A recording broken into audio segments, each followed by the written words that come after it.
In the mid-13th century, the Mongol Empire tore through the Islamic world.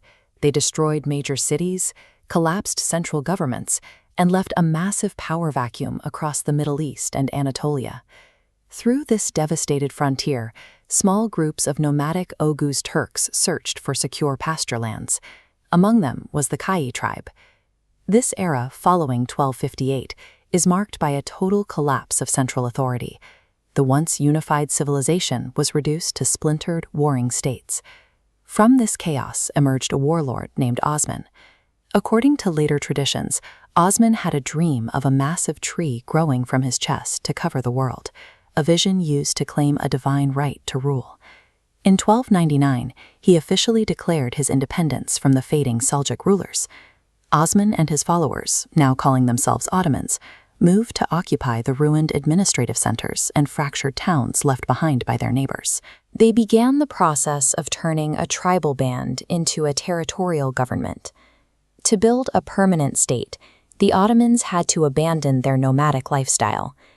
In 1326, they captured the heavily fortified Byzantine city of Borsa, establishing their first true capital and a center for government administration. Instead of driving out local populations, they absorbed displaced Christian and Jewish craftsmen, scholars, and administrators into their own bureaucracy. This policy rapidly increased the state's technical and administrative capabilities. The military underwent a similar transformation. The Ottomans phased out unreliable tribal volunteers and created the Janissaries. This was Europe's first paid, standing army of elite infantry, trained from childhood. With a dedicated military and an efficient administration, Ottoman forces quickly pushed out of Anatolia. They crossed the Dardanelles and established a permanent foothold in the European Balkans. This move from seasonal raiding to permanent, state-led warfare changed the map of Anatolia. By the mid-14th century, the Ottomans had built the professional infrastructure required to sustain a rising regional power. In 1453, Sultan Mehmed II marched on Constantinople. He deployed massive bronze cannons to repeatedly batter the ancient Byzantine stone walls. After a 53-day siege, the capital fell. Mehmed converted the city's greatest church, the Hagia Sophia, into a mosque by adding Islamic minarets. With this conquest, the Ottomans claimed the legacy of Rome and the title of Caesar. By the 16th century, under Suleiman the Magnificent, the empire reached its cultural and economic peak.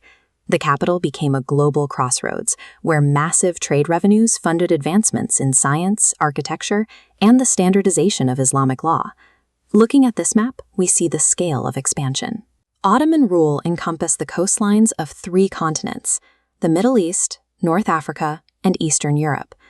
This unified territory brought stability, sitting directly over the traditional Silk Road and Mediterranean trade routes. By physically mastering the geographic crossroads of the globe, the Ottomans locked down the flow of goods between East and West. They were now the center of global trade and Islamic authority. The empire's outward momentum finally broke in 1683, at the Siege of Vienna. A synchronized charge by Polish heavy cavalry smashed through the Ottoman lines, breaking the siege. The defeat of Vienna stopped the Ottoman advance into Europe. From this point forward, the empire entered a period of slow, continuous territorial retrenchment. At the same time, the global map was changing. European powers developed large ocean-going vessels and established Atlantic sea routes to the east, bypassing the Ottoman-controlled land corridors.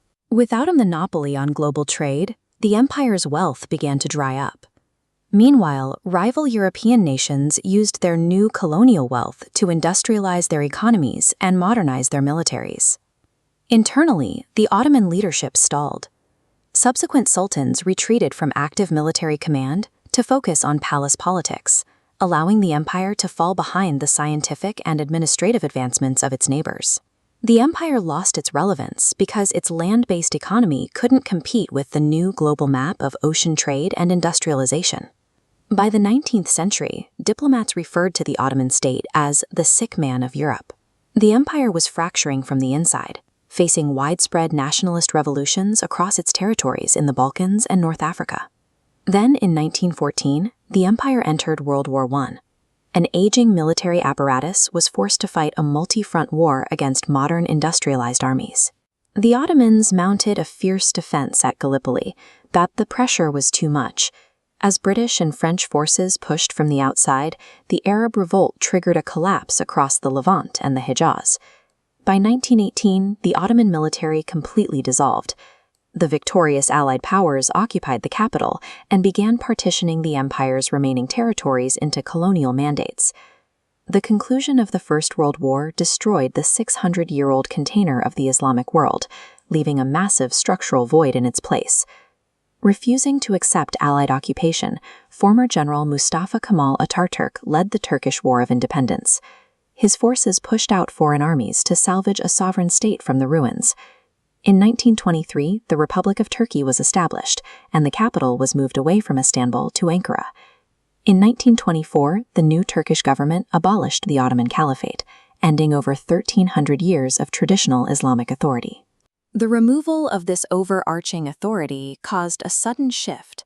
The unified Ummah was reorganized into independent nation-states, modeled on European secular systems.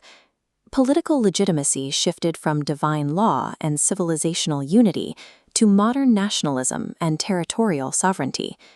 Governments no longer claimed authority through religious lineage, but through constitutions and borders.